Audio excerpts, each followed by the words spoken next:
వేద పండితులచే శుభకార్యాలు పూజలు హోమాలు జాతకాలు ఆఫీస్ పూజలు చేయించుట కొరకు పూజారీస్.com.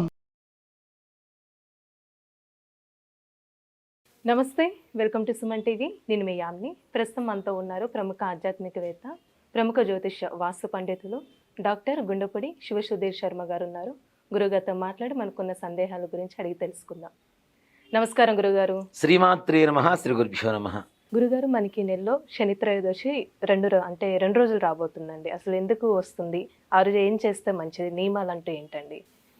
ఇప్పుడు పౌర్ణమి ముందు వచ్చేటువంటి త్రయోదశి శనివారం కలిసి వస్తే శని త్రయోదశి. ఆగస్టు 31వ తారీఖు అమావాస్య ముందు వచ్చేటువంటి బహుళ త్రయోదశి, అది కూడా శనివారమే వస్తుంది. చాలామంది కూడాను పౌర్ణమి ముందు వచ్చేటువంటి శని త్రయోదశిని అంత ప్రాధాన్యత ఇవ్వరు. అమావాస్య అంటే ఇక్కడ ముఖ్యంగా ప్రతి ఒక్కరికి సైకాలజీ ఎలా ఉంటుంది అంటే, అమావాస్య అంటే ఇది మోస్ట్ పవర్ఫుల్ డే, దాని ముందు వచ్చేటువంటిది ఇంకా పవర్ఫుల్గా ఉంటుంది అనేటువంటి ఒక ఆలోచనతో ఉంటారు.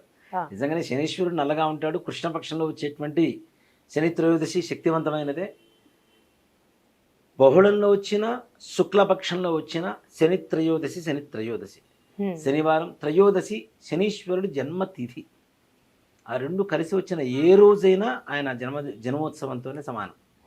ఇప్పుడు మన పుట్టినరోజు రోజున మనకి కానుకలు ఇస్తుంటే ఎలా ఉంటుంది? గిఫ్ట్లు ఇస్తుంటే బాగుంటుంది. అది కూడా అంతే. ఆయన పుట్టినరోజు రోజున ఆయన పూజ చేస్తే ఆయన అనుగ్రహం కలుగుతుంది కదా తప్పనిసరిగా.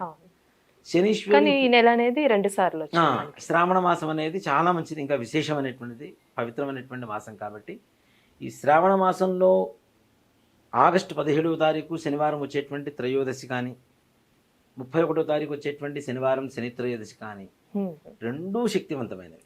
దాంట్లో ఏమాత్రం కూడా సంశయం లేదు. పౌర్ణమి ముందు చంద్రబలం ఎక్కువగా ఉంటుంది కాబట్టి మీ ప్రశాంతత ఎక్కువ ఉంటుంది. అంటే ఈ శనీశ్వరుడు పూజ చేసినటువంటి ఫలితం ఎక్కువగా వస్తుంది.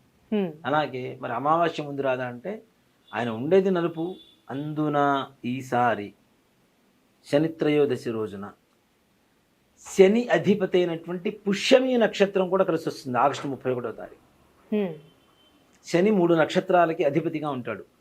పుష్యమి, అనురాధ, ఉత్తరాభాద్ర. పుష్యమి నక్షత్రాధిపతి శని, ఆయన జన్మ అంటే ఆయన నక్షత్రం అది. అలాగే శనివారం ఆయన వారం, త్రయోదశి ఆయన జన్మతిథి, 3 కలిసి వచ్చింది. ఎంత శక్తివంతంగా ఉంటుంది ఇంకా.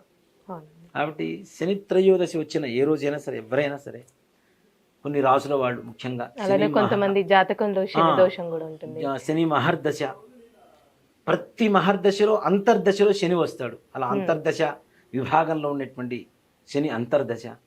అలాగే మకర, కుంభ, మీన, కర్కాటక, వృశ్చిక రాశి వాళ్ళు, ఈ 5 రాసుల వాళ్ళు శని త్రయోదశి రోజున చూడండి, శనివారం తెల్లవారుజామున 4 గంటల నుంచి 5:30 గంటల లోపల ఏ పని చేసినా తప్పనిసరిగా సత్ఫలితాన్ని ఇస్తుంది. ఎందుకంటే శని ఉషస్సు కాలం అంటారు దాన్ని. శని ఉద్భవించేటువంటి సమయం, ఆ సమయం శని ఉషస్సు కాలంలో ఇల్లు మారుతుంటారు కదా, చాలామంది షిఫ్ట్ అవుతుంటారు కదా, రెంటెడ్ హౌసెస్. అది శనివారం షిఫ్ట్ అయితే ఆ టైంలో వాళ్ళ నక్షత్రం ప్రకారం బాగుండి తెల్లవారుజామున కనుక ఇల్లు పాలు పొంగించడం జరిగితే, వాళ్ళ ఇంట్లో ఎట్లా పాలు పొంగుతుంటుందో ధన లక్ష్మి కూడా అంతే పొంగుతుంది. అంటే ఆ త్రయోదశి రోజు, త్రయోదశిని కాదు, శనివారం రోజు. కాబట్టి శనివారం చాలా శక్తివంతమైనటువంటి వారం. అందులో తెల్లవారుజామున 4 గంటల నుంచి 7 గంటల వరకు కూడాను ఈ శని త్రయోదశి సమయాల్లో చాలా విశిష్టమైనటువంటి సమయం. ఎందుకంటే తెల్లవారుజామున 5:30 గంటల వరకు శని ఉషస్సు సమయం, 5:30 దగ్గర నుంచి బ్రాహ్మీ ముహూర్తం, 6 గంటల నుంచి శని ఏదైతే ఉంటుందో మనకి, అంటే శనివారం రోజున ఉదయం 6 గంటల నుంచి 7 గంటల వరకు శని హోరా సమయం అంటారు. శుక్రవారం శుక్రహోరతో, గురువారం గురుహోరతో, బుధవారం బుధహోరతో అట్లా ప్రారంభమవుతుంది. శనివారం కాబట్టి శని హోరతో ఉదయం 6 గంటల నుంచి 7 గంటల వరకు శని హోరా కాలం ఉంటుంది. ఆ సమయంలో కానీ శనీశ్వరుడికి పూజ చేసుకుంటే, తైలాభిషేకం చేసుకుంటే అత్యంత శక్తివంతంగా ఉంటుంది. మనకు ఉండేటువంటి శని బాధలన్నీ కూడా తొలగిపోతాయి. ఏమైనా ప్రత్యేకమైన దానం అంటూ ఇవ్వచ్చండి శని త్రయోదశి? తైలాభిషేకం అంటే 100 కేజీల నూనె తీసుకొచ్చి పోయమని కాదు. మీ శక్తి కొలది ఎంతైనా సరే నువ్వు నూనెతో తీసుకొచ్చి చక్కగా ముందు చెంబుతో నీళ్లు తీసుకోవాలి, విగ్రహాన్ని శుభ్రంగా కడగాలి. ఇప్పుడు మనం ఏం చేస్తాం, ఫస్ట్ 2 చెంబులు నీళ్లు పోసుకుంటాం, తర్వాత సబ్బు రుద్దుకుంటాం, తర్వాత మరలా స్నానం మళ్ళీ నీళ్ళు పోసుకుంటాం, అవునా? అవును. శనీశ్వరుడికి కూడా అంతే.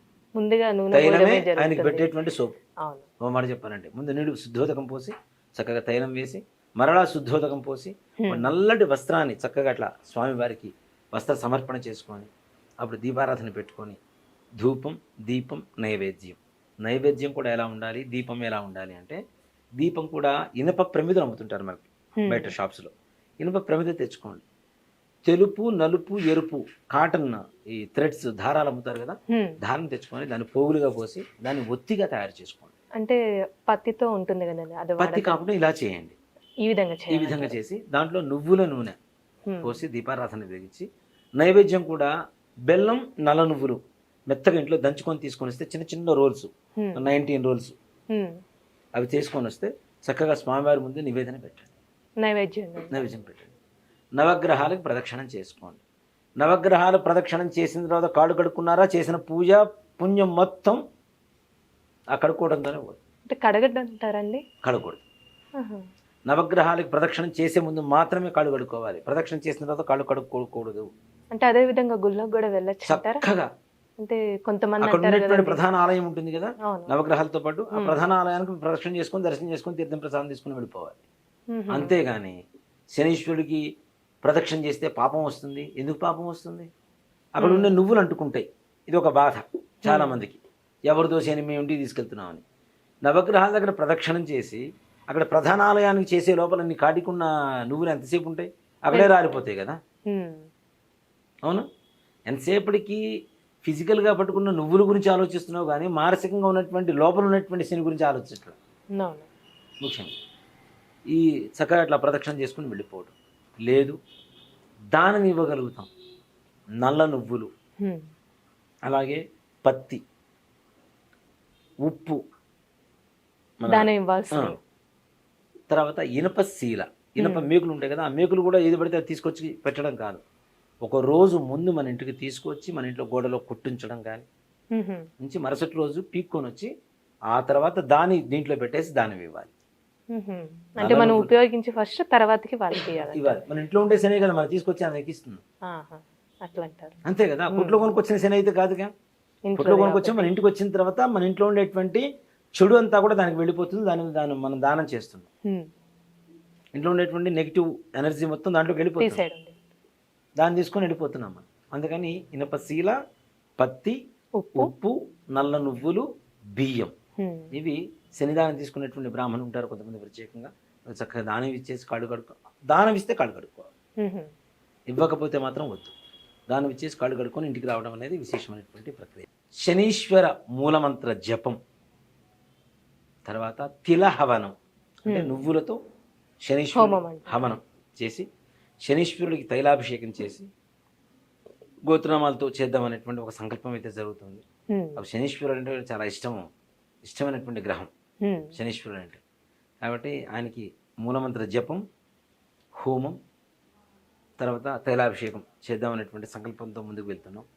ఎవరైనా ఇందాక ముఖ్యంగా మనం చెప్పుకున్న కొన్ని రాసులు, కర్కాటక రాశి, వృశ్చిక రాశి, మకర, కుంభ, మీన రాశుల వాళ్ళు, అలాగే శని మహర్దశ నడుస్తున్నటువంటి వాళ్ళు, శని అంతర్దశ నడుస్తున్నటువంటి వాళ్ళు, ఏవైనా బాధలు ఎక్కువగా కలిగినటువంటి వాళ్ళు, ఎలాంటి సమస్యలు కొంచెం పరిష్కారం లాగా ఉంటుందండి పరిహారం? రుణ బాధలు, శత్రు బాధలు, సంతాన సమస్యలు, సంతాన లేమి, అలాగే వివాహం కాకపోవడం, అనారోగ్యం, వాహన ప్రమాదాలు తరచుగా జరుగుతూ ఉండటం, ఏవైతే ముఖ్యంగా ఈ బాడీ పెయిన్స్, మన బోన్స్కి సంబంధించినటువంటి వ్యాధులు ఉంటాయి కదా, ఇలాంటి వారికి ఏ రకమైనటువంటి సమస్యలు ఉన్నా కూడా ఈ యొక్క శనీశ్వరుడు అనుగ్రహం ఉంటే తప్పనిసరిగా ఒక మంచి జరుగుతుంది. వ్యాపారం చేసేటువంటి వాళ్ళకి ఎక్కువగా నరఘోష కలుగుతున్నటువంటి వాళ్ళు, వీళ్ళందరికీ కూడాను ఈ శనీశ్వర జప, హోమ, తైలాభిషేక కార్యక్రమంలో పాల్గొంటే తప్పనిసరిగా శనీశ్వరుడి అనుగ్రహం కలిగి వారికి ఉండేటువంటి సకల బాధ నివారణ కలుగుతుంది. అంటే హోమం అనేది ఎక్కడ చేయడం జరుగుతుందండి? మన హనుమత్ ప్రచింగర వారాహి యజ్ఞస్థలి చైతన్యపురి కొత్తపేటలో ఉంది కదా, ఫణిగిరి కాలనీలో, ఆ యజ్ఞస్థలిలోనే హోమం చేస్తాం. అంటే సమయం అంటూ ఏమైనా ఉందండి? ఉదయం మనం ఇందాక చెప్పుకున్నాం, శని ఉషస్సు సమయంలో చేస్తే చాలా మంచిది. తెల్లవారుజామున 4 గంటలకి జపం ప్రారంభించుకొని 6 గంటల వరకు జపం చేయించేసి, ఎక్కువ మంది బ్రాహ్మణులు పెట్టి జపం చేయిస్తే 19,000 సంఖ్య తొందరగా అయిపోతుంది. 6 to 7:30 వరకు హోమం, తదుపరి తైలాభిషేకం. అంటే 4 to 9, 4 గంటల నుంచి 9 గంటల వరకు ఈ కార్యక్రమం జరుగుతుంది. పొద్దున మేము రాలేం కదా అంటే, జప సమయానికి వచ్చినా రాకపోయినా కనీసం హోమ సమయానికైనా అవకాశం ఉంటే రావచ్చు. ప్రత్యక్షంగా, పరోక్షంగా 2 విధాలుగా రావచ్చు. గోత్రనామాలతో పాల్గొనవచ్చు, లేదా ప్రత్యక్షంగా మేము వచ్చి పాల్గొంటామని కూడా పాల్గొనవచ్చు. ఒకవేళ ఈ హోమాల్లో పాల్గొనాలనుకుంటే మనకి స్క్రీన్ మీద నెంబర్ కూడా కనిపిస్తుంది కాబట్టి సంప్రదించవచ్చా అండి? చక్కగా అమ్మ ఓకే, రాండి, ఆ శనీశ్వరుడి బాధ నుంచి విముక్తి పొందండి. చాలా చక్కగా తెలియజేశారండి. శ్రీమాత్రే నమః. శ్రీ గురుభ్యో నమః.